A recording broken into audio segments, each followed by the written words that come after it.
Uzvilkšana notiek no šejienes, pret mērķi. Ja? Tas, ko jūs man prasījāt, tas ir uzvilkšana no šejienes.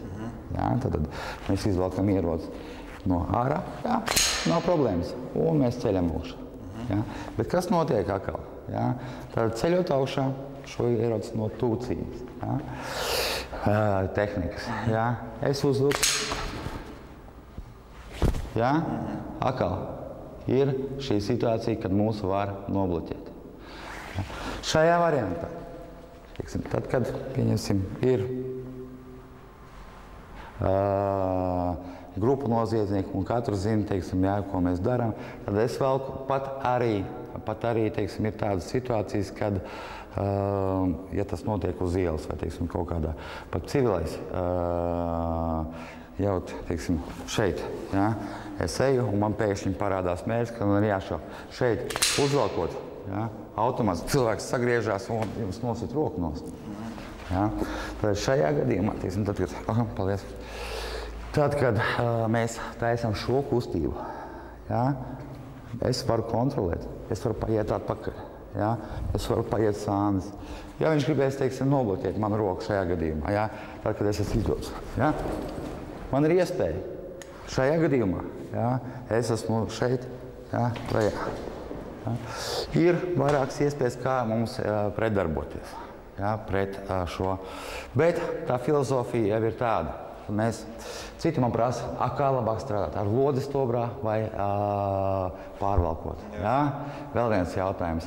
Es saku, kā jūs skatīsim tā, nav nekāda starpība. Mēs varam mēģināt. Tas, ka tu novedīsi drošinātāju un sāks šaut, ja, būs tikpat tā, cik es uzvilkšu ieroci un ielikšu mērķī. Tas ir šis tehnikas jautājums. Ja? Nav sīkuma gan pie stājas, ja, pareizi, precīzi izvēlētas stājas, ja, gan pie uzvilkšanas, ja, precīzi. Un uz mērķi, redziet, hop, un aiziet rociņas uz mērķi, un jau mēs varam sākt šaut. Ja? Bet mēs uzvelkam pret mērķi. Šeit mēs uzvelkam pret zemi, ja? Un tad mēs punktējam mērķi. Ir pietiekoši ilgs laiks, un arī neprecizitāti. Mums ir jāpārnest, mums ir jānoķer mērķis. Ja? Šeit es ielieku jau pistoli tur, kur es gribu trāpīt. Šeit es viņu pārvelku, un tad tikai punktēju, un tad ceļu uz mērķi. Šodien turpināsim pagājušajā raidījumā aizsākto miesasargu kursu, kuru pirmā kājnieku bataljona karavīri apgūst, gatavojoties starptautiskajai operācijai Afganistānā. Nav jābrīnās par karavīriem it kā neraksturīgo miesasargu kursu, jo viens no karavīru uzdevumiem ir nodrošināt gan augstāko komandieru, gan dažādu VIP viesu drošību vizītes laikā.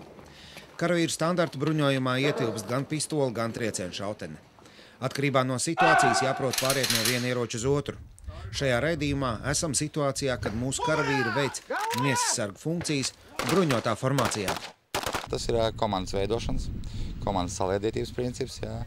Un šie miesasargu formāti, ko mēs mācām strādāt 3, 4, 5, 6, 7, jā, tad attiecīgas formācijas, viņas jau, teiksim, sāk jāveido komandas principi, komandas darbības. Jā. Tad misijas rajonā, protams, karavīriem ir pirmais ierocis triecienu šauteni, tad arī miesasargu taktiku mēs mācām savādāk nekā varbūt tās drošības dienestiem, civilajam sektoram, strādāt tikai pistoli.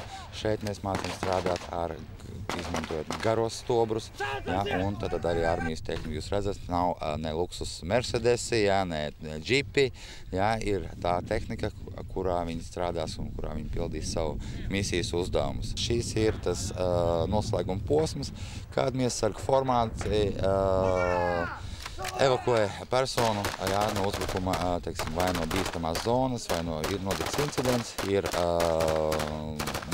ir atentāta mēģinājums pret personu, jā, vai tas ir ar šaujamieročiem, vai ar sprāgstvielām, vai, teiksim, izmantojot dažus citus ieroču nāži, nulles rungas, tad uzdevums ir nosegt VIP personu 360 grādu riņķī, jā, un tad evakuēt viņu uz drošu vietu. No pasaules teorijas un prakses viedokļa, cik šādas situācijas reāli ir iespējams, noanalizējot to, kas ir noticis kaut kad pasaulē vai kā? Kā es arī mācu puišiem, jā, tad ir statistika. 85% teroristu vai, teiksim, pasūtījums slepkavības ir izdevušās. Jā, 10% ir bijušas nejaušības vai kļūdas pēc, terora akti nav izdevušies. Un tikai 5% miesasargi, teiksim, ir spējuši atvairīt šos uzbrukumus. Kāpēc tik mazs procents? Nu, tā liekas, ka... Tā ir tā statistika, kas, diemžēl, ir. Bet nekur pasaulē mēs nedabūsim statistiku par to, cik miesasargi ar savām darbībām, ar savu taktiku, ar savu plānošanu ir novērsuši šos mēģinājumus jau priekšlaicīgi. Tad nedot, mūsu galvenais uzdevums ir nedot iespēju pretiniekam veikt pret mums atentātu. Un, diemžēl, šādas statistikas nav. Miesasargs, teiksim,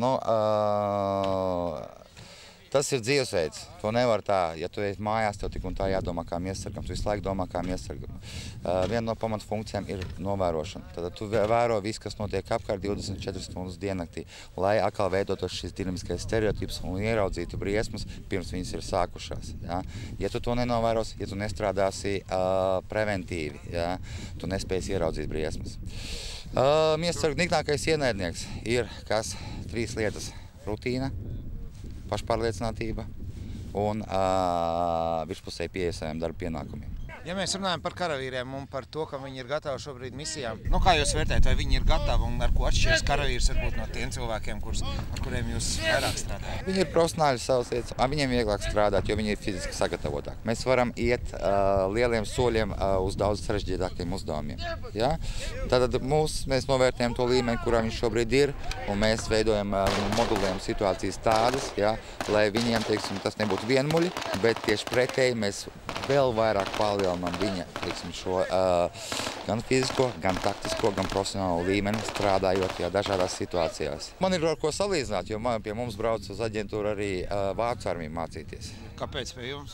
Redziet, teiksim tā, Vācu, viņiem ir tās sociālās garantijas vai, teiksim, sociālās lietas, kas saucās, kad pirms viņi beidz dienestu, pusgadu vai gadu, jā, viņiem ir paredzēts, kāda valdība apmaksā to, kā pārkvalificēšanas kursus civiliem sektoram, jā, un tad, teiksim, mums brauc arī no izlūkdienas vai desantnieku bataljoniem cilvēki, jā, un tieši mācīties uz miesasargu. Pēc tam jau savai nākamajai civilajai dzīvei. Jā, gatavojās nākamajai civilajai dzīvei. Un, ja man ir jāsalīdzina, teikšu, ka ir. Mūsu puiši ir labāki.